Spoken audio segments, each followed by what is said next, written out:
Hello, this is going to be a long video, but I have a lot to say, so bear with me. And we are now many who are safe and released from imprisonment and absurd mistreatment, but many of our comrades from Global Sumud Flotilla are not, and they need to be released now. But most importantly, we are not the story.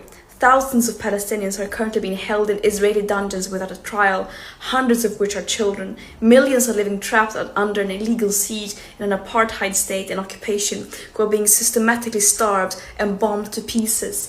Basic societal infrastructure is being targeted and destroyed, and Palestinians are being systematically deprived of their very basic rights and means to survive, such as producing their own food, controlling their own territorial waters, and children being able to go to school.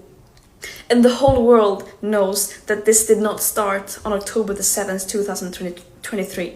And these Israeli war crimes have happened with impunity and with help and legitimizations from our governments, institutions, and media.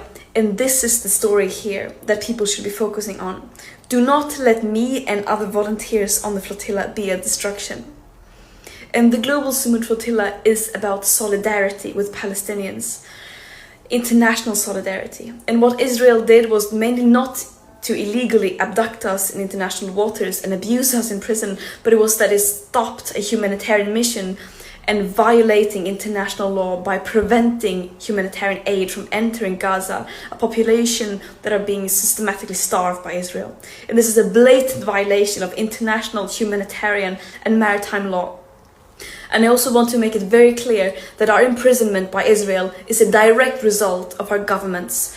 They keep talking about the importance of upholding human rights and international law and to get aid into Gaza. And then when we do their job, trying to do just that while being completely peaceful and abiding by international law, they fail to ensure our safety.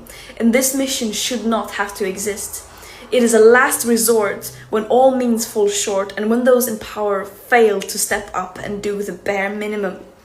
States have a legal obligation to end their complicity in genocide, which the UN Commission now also has confirmed that it is.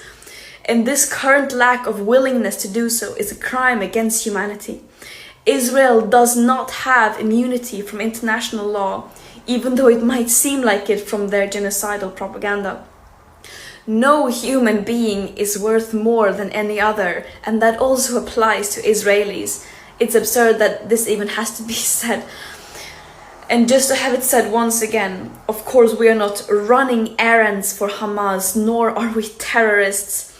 Israel think they can get away with only recycling their old arguments and smear campaigns to justify their atrocities without addressing the evidence of them committing a genocide. But the world sees through their desperate lies.